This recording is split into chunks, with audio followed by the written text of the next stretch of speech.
నా పేరు వచ్చేసి Nagaraju, Allagadda market head quarter. మా కంపెనీ వచ్చేసి ప్రతిభా బయోటెక్. ఈ కంపెనీలో నేను 10 సంవత్సరాల నుంచి సేల్స్ ఆఫీసర్గా పనిచేస్తున్నాను. కంపెనీ ఆదేశం ప్రకారము ఈసారి డెమోస్ట్రేషన్ ప్లాట్లు తీసుకోమని కంపెనీ చెప్పింది. ఆ విధంగా ఒక 3 ఏరియాలలో ఒక 3 ప్లాట్లు 3 ఎకరాలు తీసుకోవడం జరిగింది. ఇప్పుడు చంద్రలూరు విలేజీ, రుద్రవరం మండలము, డి తిరుపేల అనే చేను మన రోడ్డు వారకే ఒక ఎకరా తీసుకోవడం జరిగింది. ఈ ఎకరాకు కంపెనీ వాళ్ళని చెప్పినట్టుగా కంపెనీ హైకమాండ్ పై నుంచి ఆదేశించిన దాని ప్రకారము నాటు కింది నుంచి 4 దుపాలుగా మందు వేయడం జరిగింది. కంపెనీ వాళ్ళని చెప్పినట్టు నాటు కింద నాటు 5 రోజుల ముందు అవని, పుడమి, డి కాంప్లెక్సు, స్టఫ్ చల్లడం జరిగింది. తర్వాత వచ్చేసి నాటు వేసినాక 15 రోజుల తర్వాత కంపెనీ వాళ్ళు మొత్తం 3 రౌండ్లకు ఒక మూట యూరియా, ఒక మూట డిఏపి, ఒక మూట పొటాసు రైతు ద్వారా మనం తీసుకోవడం జరిగింది. మిగతా అవని కానీ, పుడమి కానీ, కొక్కోలి కానీ, స్టఫ్ కానీ, మెగ్నీషియం కానీ, సిఎన్ కాల్షియం నైట్రేట్ కానీ, టైకోడర్మిడి, సూడోమోనోసు ఇవన్నీ కూడా కంపెనీ తరపున 3 విడతలుగా సాయిల్లో చల్లడం జరిగింది. ఈ చల్లడం వల్ల ఏంటంటే మిగతా చేలకు ఈ చేనికి చాలా తేడా ఉంది. మన ప్రొడక్ట్లు వాడడం వల్ల ఏంటంటే దుబ్బు చేసింది, పిలక బాగా కట్టింది, అదేవిధంగా చెట్టు బాగా లేతదనంగా పెరగాల్సిన కాడికి పెరిగి వెన్ను బాగా ఇరచడము, అదేవిధంగా క్వాలిటీ రావడము, గింజ నాణ్యత అనడము, ఎటువంటి అగ్గి తెగులు కానీ మెడిరుపు కానీ ఇటువంటి తెగులు లేకుండా ఉన్నాయి. కానీ పక్క చేనులలో వాళ్ళు విపరీతంగా ఫర్టిలైజర్స్ వాడినారు, రసాయనిక ఎరువులుగా స్ప్రే చేసినారు. కానీ వాటికి ఈ చేనికి చాలా తేడా ఉంది. ఇంకా దిగుబడి కూడా కంపెనీ వాళ్ళు కూడా హైయెస్ట్ దిగుబడి వస్తుందని చెప్పడం జరుగుతుంది. దిగుబడి అనేది కూడా ఖచ్చితంగా మిగతా దానిల కాడికి దీనికి దిగుబడి కూడా చాలా తేడా కానొస్తుందని నేను కోరుకుంటున్నాను. ఈ రైతు పేరు వచ్చేసి తిరుపాలు. ఈయన ఒక 8 ఎకరాలు 7 ఎకరాలు వరి సాగు చేస్తున్నాడు. ఇతను మన గత 6-7 సంవత్సరాల నుంచి మన ప్రోడక్ట్లు అంటే చాలా ఇష్టపడి వాడుతున్నాడు.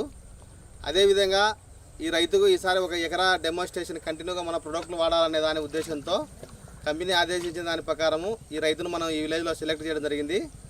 అదే కాకుండా ఈ చేను ఉడక మెయిన్ దావా చాలుకు రోడ్డు పక్కనే ఉన్న దానికి ఈ చేను సెలెక్ట్ చేసుకుంది. ఫస్ట్ కంపెనీ చెప్పినట్టుగా నాటు కింద నాటేసినాక 15 రోజులకు, 30 రోజులకు, 40 రోజులకు కంపెనీ చెప్పిన డోస్ ప్రకారం ఫర్టిలైజర్స్ కానీ మన ప్రతిభా బయోటెక్ ప్రోడక్ట్లు కానీ వాడడం జరిగింది. ఏ విధంగా పనిచేసింది, ఎట్లా ఉంది అనే దానికి రైతు మాటల్లో తెలుసుకుందాం. సార్ నమస్తే. సార్ నమస్తే సార్. ఈ కంపెనీ ప్రోడక్ట్లు వాడినారు కదా? అవును సార్. ఈ వాడడం వల్ల అనేది మీకు ఏ విధంగా నచ్చింది, మీ రిజల్ట్ ఏ విధంగా ఉంది, దీన్ని ఏమి గమనించినారు చెప్పండి. మీ పేరందు? సార్ మాది చందలూరు రుద్రవరం మండలము. ప్రతిభా బయోటెక్ వారి మందులు వాడినాము. 1 ఎకరా డెమోన్స్ట్రేషన్ ఇచ్చారు, చేశాము, బాగానే ఉంది రిజల్ట్.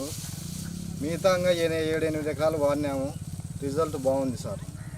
పుడమి, అవని, కొక్కోలి అన్నీ వాడినాం సార్, బాగుంది సార్. గంట బాగా కట్టింది, దోమ లేదు, ఎర్ర తెగులు లేదు, ఏం లేదు, మచ్చ లేదు, పైరు నీట్గా ఉంది సార్,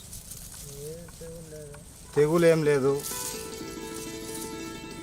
నేను 7 ఎకరాల సాగు పొలం చేసినాను. 7 ఎకరాలకు పొలానికి కంపెనీ వాళ్ళు 1 ఎకరా డెమో సిస్టమ్ తీసుకున్నారు. ఆ డెమో సిస్టమ్ పక్క ఎకరాకు కొక్కోలి, పుడమి, ఆవని ఈ 3 ప్రోడక్ట్లు వాడడం వల్ల దుబ్బు బాగా పనిచేసింది.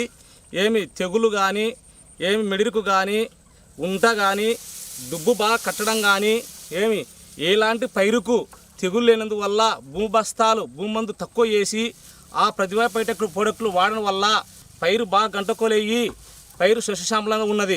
ఇదే కాకుండా రైతులు కూడా మందు బస్తాలు తగ్గించుకొని కొక్కోలి, పుడమి, ఆవని ఇటువంటి మందులు వాడుకొని రైతులు బాగుపడాలని చెప్పి కోరుకుంటున్నాము. సార్ ఇప్పుడు పొలము మేము వాడిన పొలము మా పైరు చూసినాము, మళ్ళీ ఇతర శైలికి కూడా పోతున్నాము. ఈ పొలం చూడండి, ఒక్కసారి మందు వాడని పొలం చూడండి. ఎండు తెగులు ఈ తాటాకు తెగులు అనేది ఈ విధంగా వస్తుంది. ఎండు తెగులు అనేది వస్తుంది, ఎండు తెగులు అనేది ఈ విధంగా వస్తుంది. ఆవని, పుడమి, కుక్కలి చాలా ఎక్సలెంట్. రైతులు ప్రతి ఒక్క రైతు వాడాలని చెప్పి నేను ఒక రైతు వాడాను కాబట్టి 10 మంది రైతులు బాగా ఎక్కువ వాడాల్సిందిగా కోరుకుంటున్నాను. ప్రతిభా బయోటెక్ ఎక్సలెంట్ మందులు. మనం ఆల్రెడీ ప్రతిభా బయోటెక్ డెమో